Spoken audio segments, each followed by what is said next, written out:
우리는 평생 그 인생을 살면서 선택의 기로에 항상 놓여 있습니다. 뭐 대통령 선거할 때도 항상 자막이 뜨지 않습니까?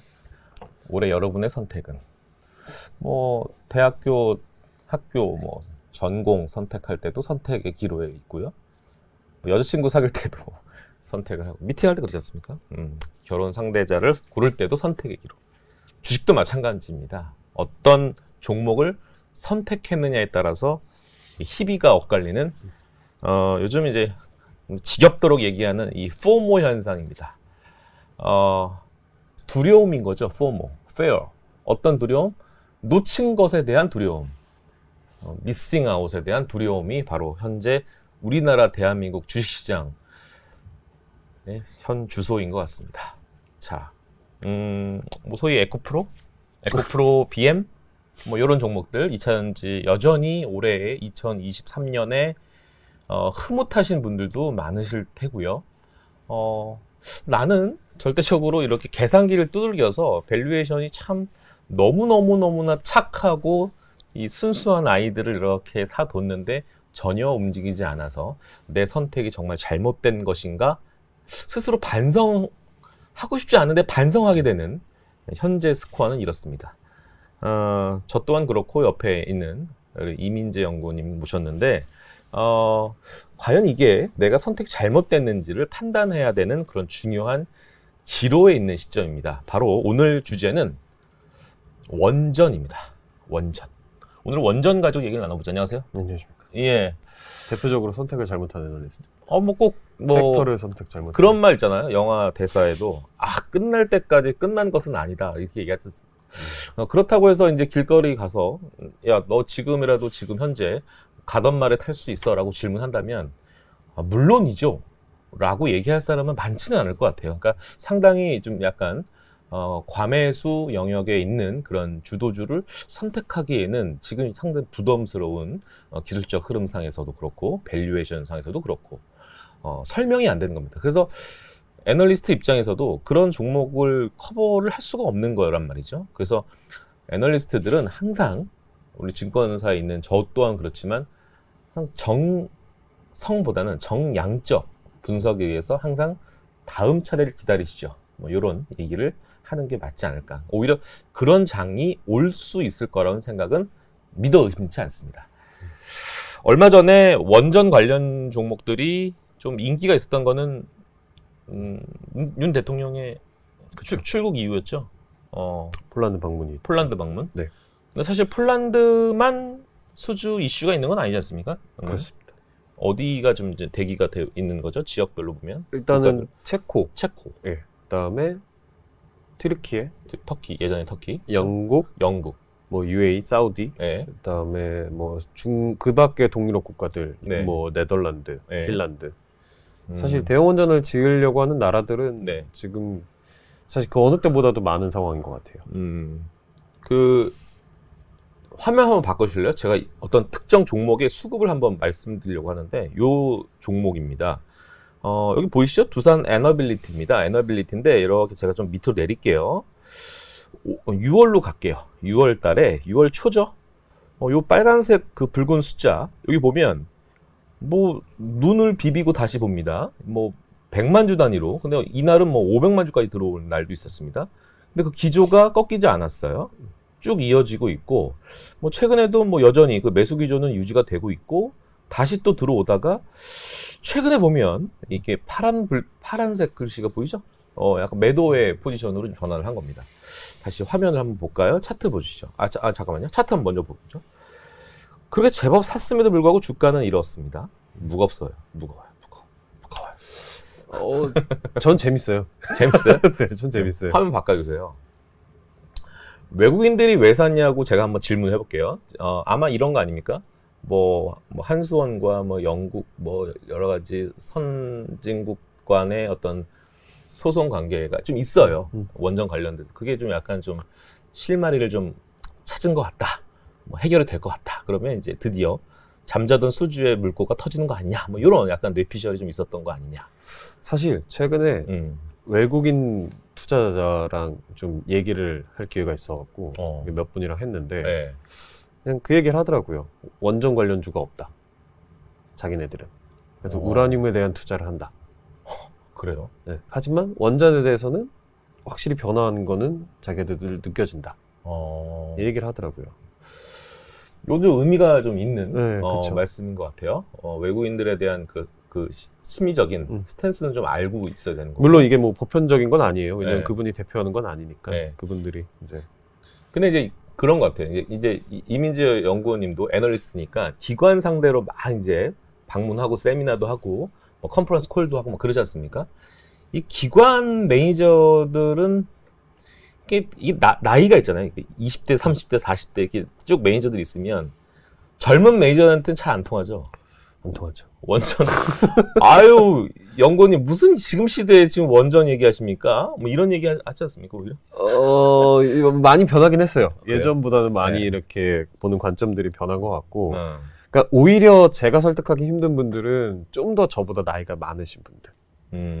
그러니까 40대 후반, 50대 초반 이 정도 되시는 분들을 오히려 설득하기가 힘들고 예. 사실은 젊은 매니저들이 오히려 그러니까 흡수력은 빠른 것 같아요. 그렇습니까?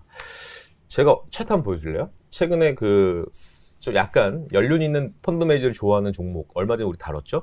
삼성중공업입니다. 하나 더 볼게요. 두산 밥캣도 이런 상당히 좀 정방향의 움직임 보이고 있지 않습니까? 자, 두산 밥캣 하면 떠오를 회사가 하나 있어요. 바로 오늘 주제 다룰 두산 에너빌리티입니다.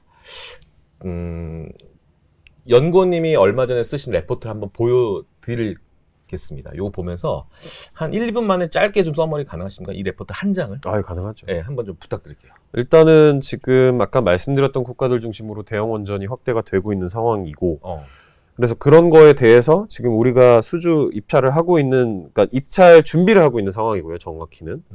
그리고 경쟁자가 없다는 게 이 시장에서의 우리의 강점인 것 같아요. 그러니까 예를 들면은 러시아랑 중국이 빠진 시장에 우리가 진출하는 거기 때문에 수주 가능성이 굉장히 높아졌다라는 게 첫 번째. 그 다음에 이 시장에서 또 다른 경쟁자는 미국인데 사실 미국은 우리의 협력사이기도 하거든요. 그러니까 그렇죠. 미국이 우리를 필요로 하기 때문에 이제 그런 측면에서 대형 원전 시장에서 에너빌리티의 수요가 집중되는 거는 맞다라고 보시는 게 저는 옳다고 보고 있고요. 거기에 이제 중장기적으로 이 회사의 어떤 스토리 아니면 성장성에 대한 부분들은 SMR로 또 대체가 될 거예요. 왜냐하면 지금 미국에서 계획하고 있는 게 200기가와트가 넘거든요. 그래서 이런 것들에 역시나 그러니까 파운더리 역할을 에너빌리티가 하는 구조가 될 거기 때문에 저희는 뭐 일단 에너빌리티에 대해서는 지속적으로 긍정적으로 보고 있습니다. SMR이라고 하는 거는 소위 말해서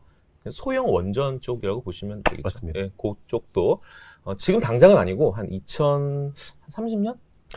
근데 일단 프로젝트가 나오기 시작했어요. 아, 그래요? 네, 초도 프로젝트가 한두 개씩 나오기 시작해서 규모도 꽤 크거든요. 그 프로젝트 하나하나에.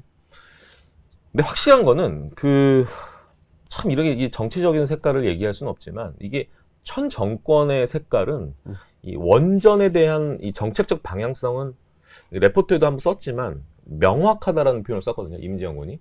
그러니까 요거는 확실한 방향성은 맞는 것 같습니다. 그렇죠? 사실 아마 여기서도 얘기했던 것 같아도 국내 원전 짓는다는 얘기를 제가 한번 드렸던 것 같거든요. 네네네. 그거 어제 확정이 났거든요.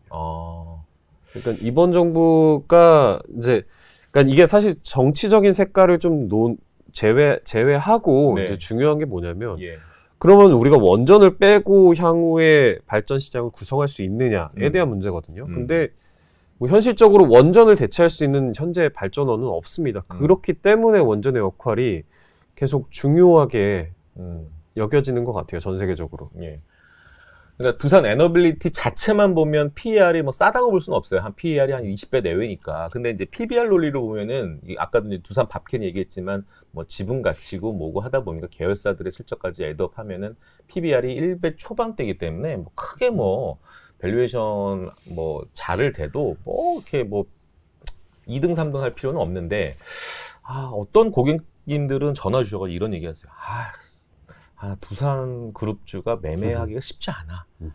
이런 얘기를 좀 하시는 것 같거든요. 그러니까 뭐 어쨌든 뭐 그런 유동성에 대한 위기에 사실은 봉착돼 있던 그룹이었던 거는 뭐 부인할 수는 없는 사실이지만 이 에너빌리티 자체만 갖고 있는 이 원동력이나 모멘텀 플레이는 아직은 뭐 충분히 발휘된 적이 없기 때문에 한번 좀 기대를 좀 해봐야 되는데 그 시발점은 수주의 좀 본격화 아닌가 싶긴 하거든요. 그렇죠. 그래서 일단 잠깐 자료 좀 보시면요. 예. 그러니까 이게 이 종목에 대해서 이제 많이들 오해하시는 게 저희가 이제 봤던 종목들 뭐 에코프로 뭐 이런 그러니까 사실 상방이 열려 있는 종목들이잖아요. 네, 맞아요. 근데 에너빌리티는 이제 말씀하셨던 것처럼 수주가 사실 동반돼야지 상방을 저희가 계속 열어놓고 볼 수가 있어요. 근데 맞아요. 지금 문제가 뭐냐면 수주가 없어요.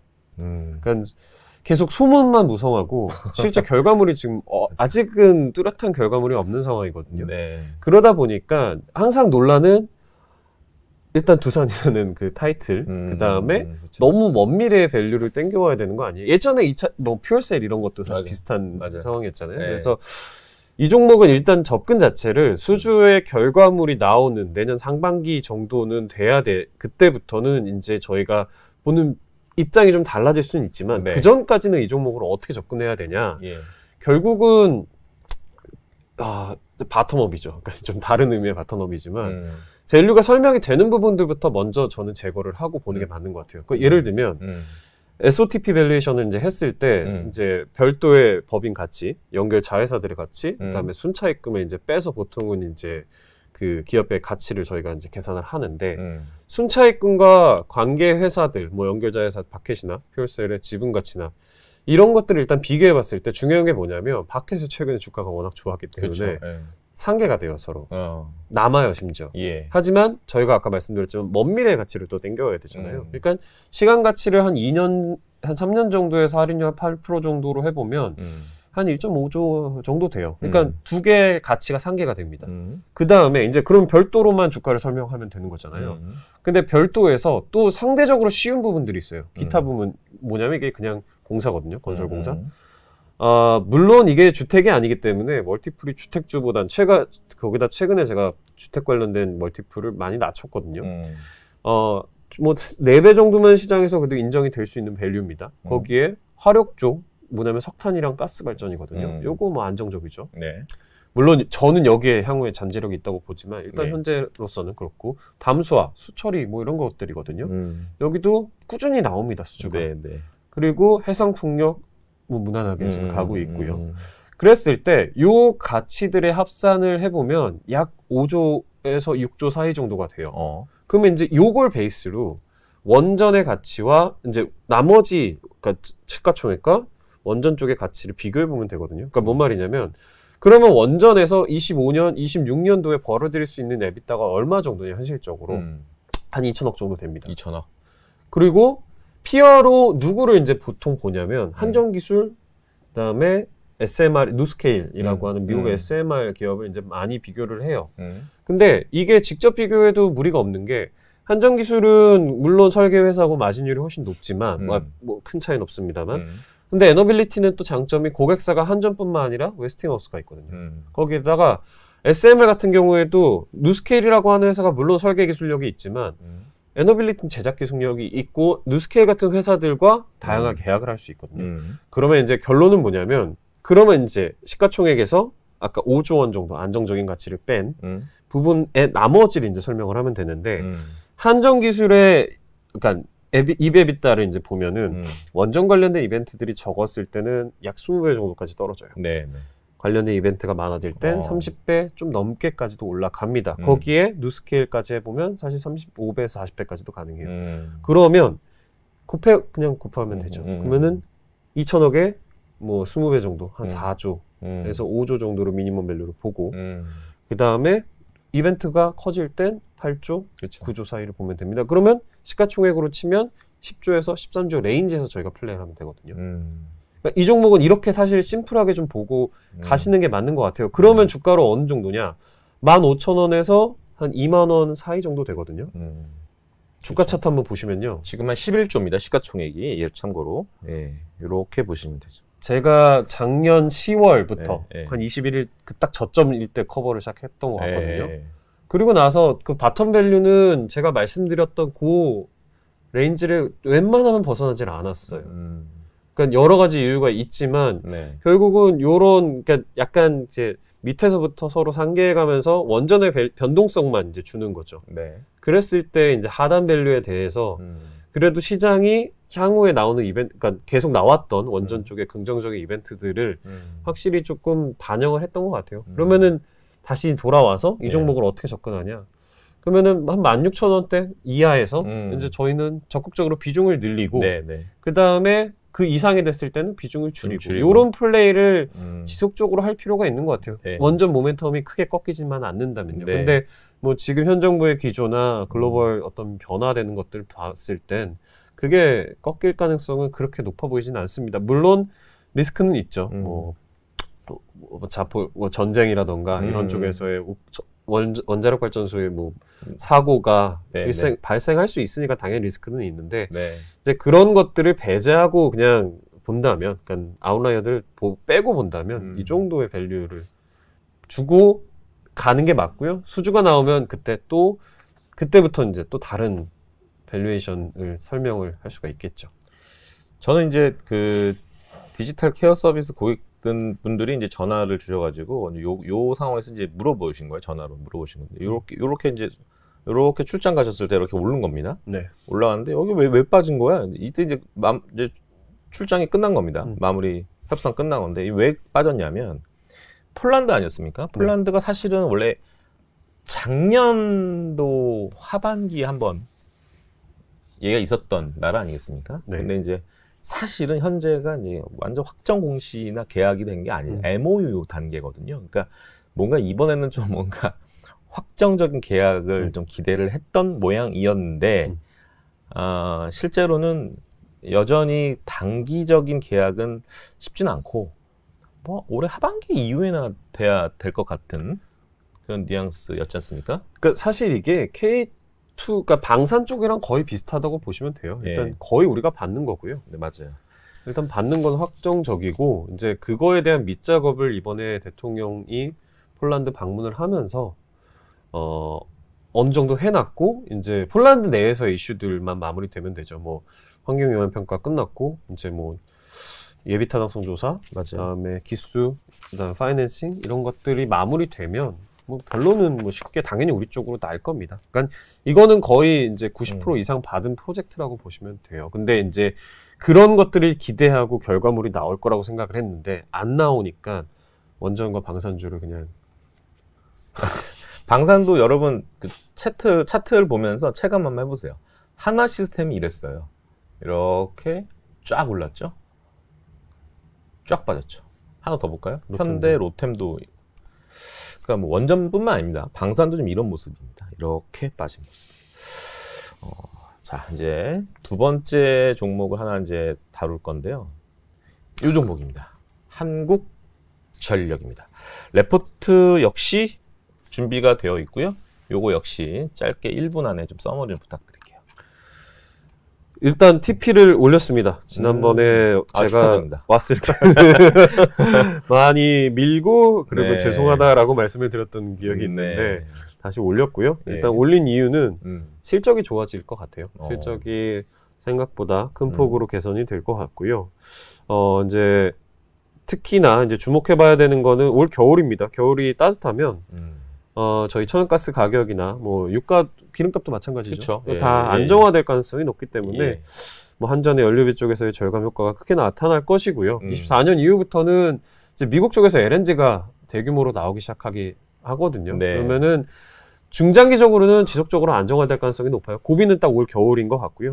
그래서 그 여부에 따라서 실적은 추가적으로 올라갈 수 있는 부분들이 있다라고 생각이 됩니다만 이제 고민해야 되는 건 이렇게 실적이 나오면 전기요금이 인하겠죠. 한시적으로? 여름에? 여름에도 그럴 수 있고요. 그다음에 지금 사실 이제 고민해봐야 되는 것 중에 하나는 이제부터는 그 정부가 항상 포뮬러에 의해서 전기요금을 결정했거든요. 2020년 이후부터는. 그 포뮬러상 유가나 석탄 가격에 따라서 뭐 1, 2원이라도 약간 조정을 해야 되는 이슈가 있을 수 있어요. 물론 정상적인 상황이었다면 안 하겠죠. 왜냐하면 그동안 올릴 것도 못 올렸으니까. 근데 문제는 선거가 내년 4월이잖아요. 그렇기 때문에 변수는 있다고 생각합니다. 여론? 여론 고려. 뭐 여러 가지. 자, 이제 한전과 지금 두산 NWT에 대해서 이제 짤막하게 좀 다뤄봤는데, 뭐 크게 뭐 합쳐지면은 뭐 유틸리티의 섹터죠. 사실은 뭐 원전이든 뭐 전기료 이런 이슈들에 대해서 한번 다뤄봤는데, 지금 시장과는 사뭇 좀 유행 있는 거 좀 해라고 할 수도 있어요. 뭐 테슬라 쪽에 반도체 칩 또 삼성이 들어가는 이런 이슈들 또는 2차 전지에 대한 이슈들 뭐 최근에 AI 관련 이슈들 뭐 하면 좋죠. 근데 너무 지금 이제 이런 것도 있어요. 이제 컨텐츠 이제 소재 선정을 할 때 너무 이제 광풍이 이렇게 빌드업 되는 것도 있지만 이게 확 화라산처럼 올라가고 있는 이 꼭지대에서 물론 꼭지가 아닐 수도 있지만 여기서 다루는 건 좀 민감할 수도 좀 있어서 약간 좀 이게 좀 바닥에서 살살살 좀 이렇게 슬슬 가열하는 할 수 있는 이런 종목들에서 좀 하나씩 찾아보려고 좀 노력을 하고 있는 것들이 있습니다. 그리고 또 하나 중요한 게 디지털 케어이기 때문에 여전히 이 좀 아픈 종목들이 많습니다. 고객분들이. 그래서 어찌할 수 없는 그런 비자발적 장기 보유 홀딩 종목들이 꽤 많이 있기 때문에 먼저 이쪽 영역들에 있는 종목들을 다루다 보니까 이렇게 컨텐츠를 시청하시다 보면 이거 너무 유행에 뒤떨어지는 거 아니야? 라고 좀 지적하실 수 있어서 약간 좀 높아심에 좀 말씀을 드렸습니다. 간략하게 이 한전과 두산 NWT에 대해서는 매매 전략까지 말씀해 주셨으니까 한전에 대한 그 보유하신 분들에 대한 마지막 당부의 말씀을 좀 한마디 하시고 끝낸다라면 그러니까 사실 정책적인 변수가 제일 큰 것 같습니다. 그러니까 4월 선거, 내년 4월 선거가 워낙 가장 중요한 이슈일 거기 때문에 이제 이거에 따른 선택의 뭐라 그래야 될까요? 선택의 범위가 저희 예상하는 거를 뛰어넘을 수 있어요. 사실 요금이나 또 생각도 못했던 부분이잖아요. 근데 근거만 있다면 선택할 수 있는 상황이거든요. 사실 정치적으로. 그렇기 때문에 일단은 4월 이후의 4월 선거가 끝나고 나서야 그때부터 이제 주가가 사실은 규제 관련된 리스크들이 좀 제거되면서 유의미하게 움직일 수 있을 것 같고요. 그전에는 사실은 뭐 제가 제시한 주가 정도까지는 당연히 움직일 수 있습니다. 실적 때문에. 하지만 좀 답답함이 있으실 것 같아요. 당연히 그 부분에선. 하지만 이제 실적이 좋아진다라는 것들은 뭐 분명하기 때문에. 알겠습니다. 자, 이렇게 원전에 관련된 얘기 위주로 오늘 다뤄봤는데요. 이민재 연구원님은 한 번 더 다음 달에 괴롭힐 예정입니다. 어떤 섹터로 한번 제가 괴롭힐 거냐면 건설학개론이라는 제목으로 이렇게 계속 업데이트를 해주고 있는 그 스토리 텔링을 해주고 있는 그 연구원님이 또 이민재 연구원입니다. 그래서 한 2년 쉬었나요? 지금 건설주에 2, 3년 지금 굉장히 고통의 나날을 지금 보내고 있는 상황인데 건설주들에 대한 진단, 긴급 진단을 또 우리 휴가 다녀오시고 여름 휴가 다녀오시고 한 8월 즈음에 건설주 긴급 진단 어떻게 할 것이냐 지금 울고 계신 분들 많이 있거든요. 또 반대로는 야 저럴 때 이제 봐야 돼라는 그런 또 반대쪽 여론도 좀 있는 상당히 차트만 보면 이제는 안 빠져 바텀업이 탄탄한 영역들의 녀석들인지 아니면 저기 지하 3층이 뭐야 지하 4층도 있어 기다려봐 라고 할 수도 있는 영역이고 그거에 대해서 한번 진지하게 한번 대화를 나눠볼 예정입니다. 준비를 좀 해주시죠 다음 달에. 네. 왜 그 미소는 뭡니까? 아니요. 너무 할 말이 많아서. 너무 할 말. 내가 웃는 게 아니야. 그렇죠. 건설주에 대한 내용들을 또 다음 달에 한번 또 선보이도록 하겠습니다. 오늘 컨텐츠는 여기서 마무리하겠습니다. 감사합니다.